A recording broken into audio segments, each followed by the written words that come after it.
אנחנו פה נמצאים בתוך בית בד, בית בד מסורתי, בנוי באותו סגנון של בית בד של אותה תקופה. בנינו את זה ומתבסס על הממצאים הארכיאולוגיים שנמצאו בגמלה בגולן, ששם יש שרידים של יישוב מהתקופה הרומית וגם כמובן בית בד, ואז בנינו את זה בהתאם לשמה. ופה אנחנו עושים את ההפקת של השמן בשיטה מסורתית, בדיוק כפי שאז עשו את זה. ולכן בין אוקטובר עד דצמבר אנחנו עושים את השמן פה, כותבים את הזיתים, מביאים אותם לבית בד הזה, ואז מפיקים את השמן בשלושה שלבים. השלב הראשון זה ריסוק, צריכים לרסק את הזיתים, אז שמים את הזיתים בתוך האבן שמה שנקראים ים וממל.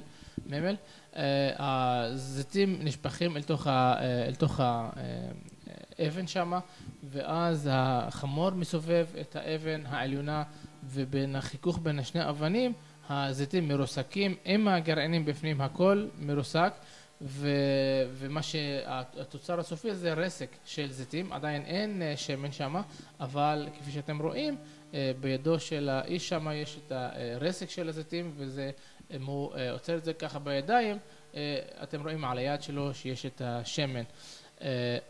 ועדיין לא הפיקו את השמן. אז עכשיו השלב השני זה צריכים למלא סל עגול כזה שנקרא עקלים או קופה בערבית, למלא את החלל ממש מסביב, כל החלל שם ברסק הזה של הזיתים, ואחר כך צריכים לקחת את הסל הזה וללכת למכבש שמה, ולשים את כל העקלים בערימה אחת, כפי שאתם רואים שם, כל הסלים אחד מעל השני.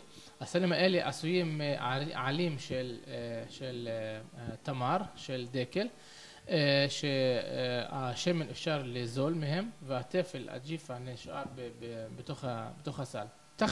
מתחת לסלים האלה יש בור, איסוף השמן, כפי שאתם רואים בצד השני, פה שאין שם עקלים, אז יש את הבור הזה שאוסף את השמן. אחרי ששמים את העקלים ביחד, בערימה אחת מעל השנייה, מנמיכים את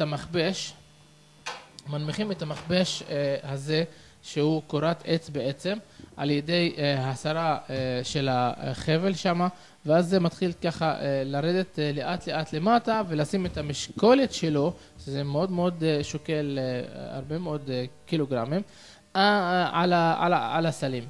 ואז זה סוחט את הזיתים בפנים, והשמן מתחיל לטפטף לו למטה אל תוך הבור הזה, שאוסף את השמן למטה. ואחר כך צריכים להרים את האבנים האלה כמשקולות יתר, לשים עוד יותר משקל כדי לסחוט את הזיתים עד הסוף, על ידי הרמה במנוף הזה, פה ככה למטה אפשר ללחוץ, ואז להרים את האבן קצת מעל פני האדמה, לא הרבה, שזה שם את המשקולת של האבן הזאת, שכל אבן פה שוקלת משהו כמו 800 קילו, על הסלים, על העקלים. אז כל השמן נוזל למטה אל תוך הבור. זה השלב השני כבר. אז ריסוק, שלב ראשון, ומכבש וכבישה, זה השלב השני. השלב השלישי זה לאסוף את השמן מלמטה. מישהו צריך ללכת לשם, להסיר את הסלים, לשים אותם בצד, ואז בעזרת כלי כזה לאסוף את השמן. וכשעושים את השמן צריכים להפריד את השמן מהמים, היות ובזיתים יש גם מים, היות והשמן הוא קל יותר, אז השמן צף על פני המים, כפי שאתם רואים פה בסצנה הזאת. אם אני הולך פה ומערבב את השניהם ביחד, גם השמן גם המים, אתם רואים שאפשר תוך כמה שניות שיפרדו אחד מהשני. השמן צף למעלה והמים למטה, אז שואבים את השמן ככה מעל פני המים בתוך הבור שמה, וזה מפריד את שני הדברים. עכשיו, מה שנשאר בתוך הסל, בתוך העקל, זה ג'פת, מה שנקרא, או ג'יפה בעברית, שזה שאריות של הזיתים, שזה הקליפה עם הגרעינים, עדיין יהיה בתוכו שמן, אז משתמשים בזה בתור חומר בעירה, לשים בתוך תנור בוער, בתוך אש, ואז יש איזה חומר דליקה, אז זה מדליק את האש בצורה יותר טובה. את הסלים, את העקלים, סוחטים בשלושה שלבים. השלב הראשון זה רק את הסלים עצמם, בלי שום מכבש, וזה ממש מוציא את השמן הכי טוב, כי בלי ללחוץ את זה. והשמן הכי טהור, שמן כתית, שלפי המסורת באותה תקופה, זה לוקחים את זה לבית המקדש, לכהנים, למחיה, גם להדליק את המנורה, וגם למשוח מלכים ונביאים.